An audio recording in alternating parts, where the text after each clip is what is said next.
Russia and China threat, that is the takedown of Iran. Iran is part of a systematic program, like Iraq, of targeting Muslim countries so that they create hatred against the West, building a reputation of the United States as the bully of the world.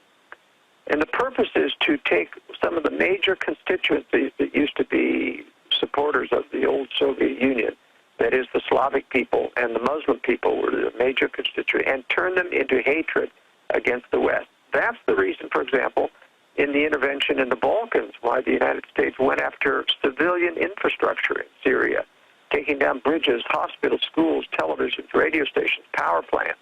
That's why Israel went into Lebanon the last time, and the first time in their history, instead of directly avoiding civilian targets, they directly targeted civilian infrastructure.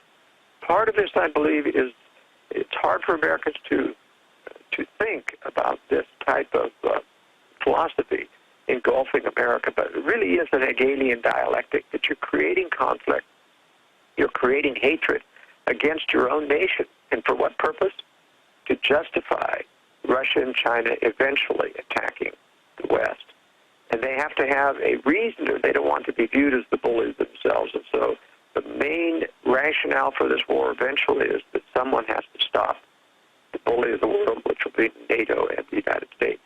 So I want to emphasize, it's very important, that a lot of people are predicting that Iran will turn into World War III. It will not, in my estimation. Iran is meant to be, the Iran war and the Syria war is meant to cause a major Middle East war, which will rearrange the entire structure of the Middle East and give the United States and Israel complete dominance, as well as building hatred among the Muslims. But it will not turn into World War III. None of the actors in the Middle East have the power of striking the West and the Middle East. And Iran, although it could send a missile as far away as portions of Europe, the United States and Israel intend to not just take out the military structure, or the nuclear structure of Iran. Their real target will be to decimate Iran's military. It won't be simple. It won't be easy. There's going to be a bloody nose to the West. But the United States has put troops in harm's way, still in Iraq, still in Afghanistan, and surrounding in Bahrain and various other Middle Eastern countries, specifically to make sure they do get a bloody nose to justify U.S. intervention. The entire propaganda, in my opinion, about the United States being reluctant to back Israel is just that, propaganda.